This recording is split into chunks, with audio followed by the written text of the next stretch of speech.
joining us now via, of course, the social media platform Zoom to talk about, the exploit of our athletes right there in Cameroon is a correspondent of New Telegraph. We have, of course, Ogundiya Charles joins us this afternoon. Good afternoon to you and welcome to In the Game. Good afternoon, Fibo. Good afternoon to everybody in the studio. Good afternoon, Sammy. Congratulations. Through this city for the MPFA. Congratulations. All right, Charles, you were our guest live in the studio on Saturday, and you did talk about a lot about, especially with the poor organization, how our athletes, some of them did not start due to the ill treatment, but some of them, went on to compete in a team event, especially with what we saw in the 4x1. An unlikely combination of our 4x1 100-meter team. What are our chances in the finals? Do you think we can get something out of it? And secondly, the All-Africa or the Senior Athletics Championship, it seems we're not putting in much of the effort from the athletes' angle compared to what we used to have in the past. Well, like you just said, and like we discussed the last time, it has not been an easy one for these athletes over there. There is a news coming around now that the Athletic Federation of Nigeria might likely sanction two of our athletes, and that is the likes of Fibo and Rosemary Chukuma for not coming out for their semi-final in 100 meters. And that's really affected them from competing in the relay, because the rule states that if you didn't compete for a particular event, that is the end of your championship. That means they are not likely to be part of the remaining relay. But like you said, the 4x100 meter is not really what we are looking forward to. The most important thing for Team Nigeria is to qualify for the 4x4 women, which is what we are fighting for. That's the most important thing for the team and women. That's 4x400 meter women. They need to finish well, and then hopefully the results will be counted this time around, so that they can get the time needed to move up to the top 16 in the world. But seriously, the complaints continue to get more what every blessed day. There has been call for the president of the CAA to resign because of the way the competition was handled. You can imagine the president of the CAA happens to come from Cameroon, and you are hosting a competition whereby the crowds are not there. Everything is handled sharply, so it's been a difficult one. And for me personally, you add what the athletes are saying. I won't really blame some of them for not coming out, but it's not good. It's not a good one for athletics in Africa. But what you're saying, the athletes have every right to do whatever they are doing, because it's their career on the line this time around. All right, let's look at Ese Brume now. Ese Brume happens to be the shining light, aside Tobiloba Muson, who, of course, always turn up when it comes to the African Games and African Championship. Ese Brume won gold in long jump. The last Olympics, she won a medal for Nigeria. Do you think this time around she can double up and go all the way to win gold for Team Nigeria? Oh, well, the most important thing is for her to be at the right frame of mind. She has not really been competing this year the way she's supposed to be, due to injury and some other things. But thank God she's back.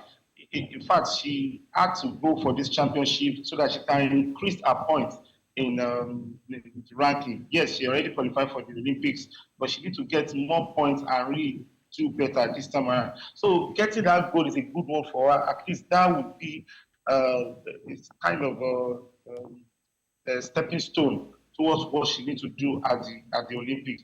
So competing here, getting the gold, and then pushing forward to get gold at the Olympics. I'm not saying she's going to get the gold. I'm not saying she's not going to get the gold, because anything can happen when you're competing at field events. Field events, you might make a mistake out of your 3, 4, 5 jumps. You might make a mistake in one, and that will be the end of it. Or you might just jump one, and that will be it for you. So, like when she got the silver the last time, it was as if she's not going to get anything. But the last jump for her has been, most times, like this time around, it was her last jump that got the gold. So that's what is going to happen at the Olympics for her. All right, let me come to Samuel now. Samuel, it seems in Nigeria or in Africa, we've been able to hack athletics. I mean, anytime Nigeria comes out to play, to participate in athletics, track and field, we have the Clinches of shot put, Dubem, lots of them in that region, track and field. But when it comes to the world stage, it's not the same. Yes, I know for the relay race, we've tried to get more medals in the last few years at the relay races, but this time around, it seems that we are here to take it a step further, towards getting that, podium finishes at the world stage? What is missing, and how do you think we can actually move all the way to that stage? I mean, having to have a Tobiloba Muson, anytime she competes, we're always looking forward to say, okay, let her finish amongst the top three or win the event. But we have a Camacho Queen who is also around that region. What do you think can be done to also further double Nigeria's chances of being world beaters?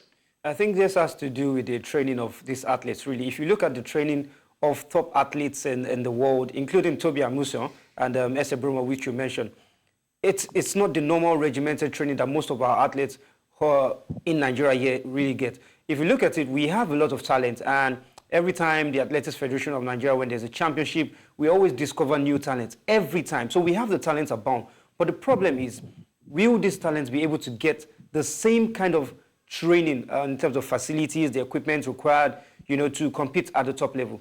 We've not quite hacked it yet. And that's why you see most of our athletes, when they come for some of these other lesser competitions, maybe at the African scene, they end up getting signed and they travel out to participate for some of these clubs. And that's where it gets better for them, really. But for now, in Nigeria, we don't have the facilities.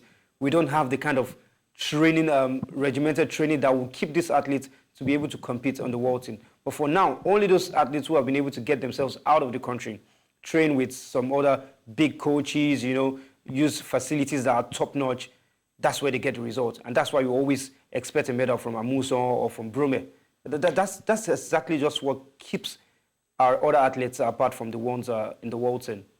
All right, Charles, looking at also the reports we got from the camp of Team Nigeria about Tobiloba Muson, I would like to ask, is she okay?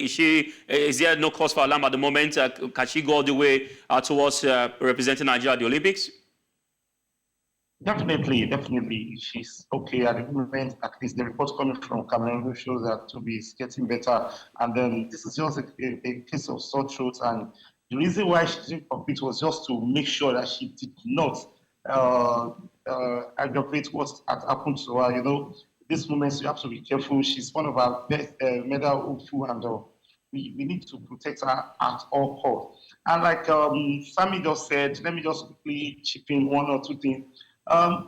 Most of our athletes are out there in the United States of America schooling at the moment. And one of the major problems I will be facing, apart from the facilities here in Nigeria, is the fact that these athletes compete for their schools. And I can tell you, who paid the piper dictates the tune. And that's just the issue with most of them right there in the United States. Their school definitely want to use them for almost every competition. They want them to bring honor to their school, and they want them to win medals for their school. So it's a kind of competition in the United States, especially for this all school NCAA. And when they're competing there, they want their best. That's just it. So you see students from Alabama, from Texas Tech, from things coming together to compete, and you can see some of these athletes competing like 4, 5, 6, 7 times, like let's say twice in a week. So let's say like 8 times in a month. You can imagine the kind of things taken out from this athletes. So by the time they are ready to compete at the major championship for the country, they will have been 1 hour. So that's one of the major problems. So it's always good if you can get money. Nigeria can get grants to really help this athletes, in the sense that apart from schooling there, they can as well become pro. So we haven't became a pro, and that's why she can do whatever. She's not competing for any school. Same thing with Ese Brume. Both of them are not competing with this for any school. Same thing as Alaba Kintona. He's not competing for any school. So they can compete at their own leisure. But if the money is there, if the fund is there for them to train, and then they don't need to go for all competitions. So they can keep fit for major competition for Nigeria. All right, Charles, before I let you go, a quick one. We saw the Minister of Sports right there in Douala, Cameroon. How much of his presence has impacted or affected the team positively? And do you think that with what we heard coming into Douala, that's about how they traveled, how they did road trip from Benin City to Benin Republic before flying to Cameroon, do you think we'll not have similar scenarios of lack of funding to the Olympics? Because that looks like something we might not escape going into Paris. I will tell you one thing. I'm happy that the minister fulfilled his promise of traveling with the athletes or going to Cameroon with them. But seriously, there's one thing we are missing here in Africa, and that's the fact that air traveling within Africa is much more expensive than even traveling across Europe. And that's just one of the major problems. Because if I mention the price of a ticket, I was supposed to be in Cameroon, definitely. But when I checked the price ticket, I had to stay back at home because if you look at the price, then you're surprised that going to Europe, even to America is even much more cheaper than going within African countries. So the kind of money, the expenses going to Cameroon might not even be up to what they would spend going to Paris. And don't forget that going to Paris is not just athletics alone, it's going to be all sports. Traveling to Ghana for African Games was much more easier than this, because it's athletics alone. So this is a combination of all federation, all sports will be going to, about 12 to 13 sports will be going to Paris. So I don't see this issue coming up again going to Paris. All right, we'll wait to see how it goes. I must say thank you for your time, and hopefully when we have you again, we should be able to have positive news from our 4x4 women team. Hopefully they get to compete and get a better time. Thank you very much, Charles. Thank you so much, Favor, and everybody in the studio. Sammy, we're supposed to celebrate too. Happy Thanksgiving, guys. Thank you very much.